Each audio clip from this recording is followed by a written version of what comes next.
Kekeringan adalah salah satu bencana yang bisa terjadi secara alamiah maupun karena aktivitas manusia.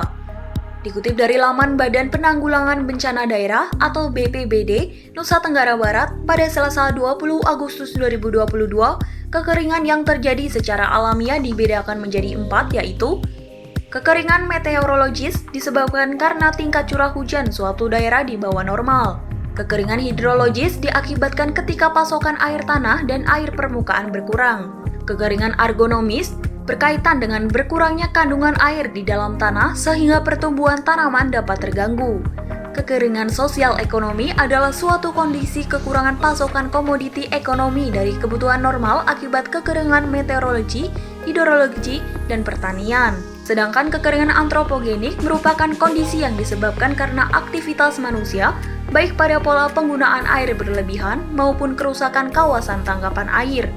Kekeringan dapat disebabkan karena suatu wilayah tidak mengalami hujan, kemarau dalam kurun waktu yang cukup lama atau curah hujan di bawah normal sehingga kandungan air di dalam tanah berkurang bahkan tidak ada. Penyebab kekeringan lainnya ialah konsumsi air berlebihan dan tidak diimbangi dengan sumber air. Artinya bencana alam kekeringan dapat terjadi saat konsumsi air sudah melampaui batasnya, namun sumber air hanya mengeluarkan air dengan jumlah yang sama atau terbatas. Vegetasi pun dapat menjadi penyebab dari bencana kekeringan.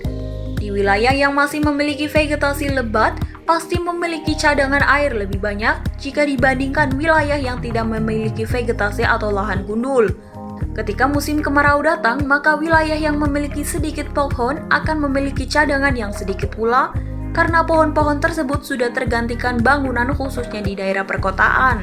Kekeringan juga dapat terjadi karena masyarakat suatu daerah belum bisa mengelola sumber daya air yang ada secara baik, serta prasarana sumber daya air yang kurang.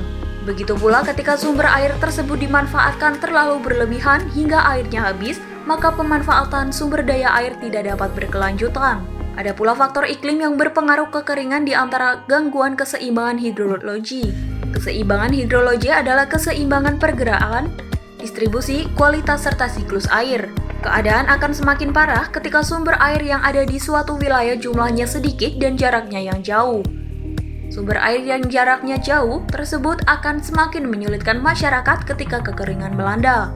Dilansir laman siaga.bnpb.go.id pada Rabu 20 Juni 2019, kekeringan bisa diatasi dengan beberapa cara antara lain: 1. Mengatasi kekeringan dengan embung.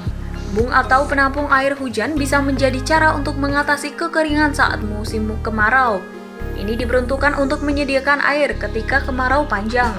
Dikatakan pula bahwa embung bisa membantu untuk mengairi tanaman yang kering sehingga membuat tanaman tidak mati karena kekurangan air dan bisa dimanfaatkan oleh petani yang menjadi sumber air ketika kemarau. 2. Mengatasi kekeringan dengan waduk. Saat musim kemarau tiba, banyak sumber air mengalami kekeringan, misalnya waduk. Oleh sebab itu sangat penting untuk mengatasi kekeringan dengan mencegah waduk mengalami pendangkalan. Jika waduk mengalami pendangkalan, kapasitas air dalam waduk akan berkurang. Cara mengatasinya ialah dengan melakukan pengerukan waduk agar lebih dalam sehingga waduk bisa menampung air lebih banyak. 3. Mengatasi kekeringan dengan penghijauan. Penghijauan merupakan cara sederhana mengatasi kekeringan saat musim kemarau. Upaya ini dapat dilakukan di daerah hulu diikuti dengan melakukan pengurangan konversi lahan.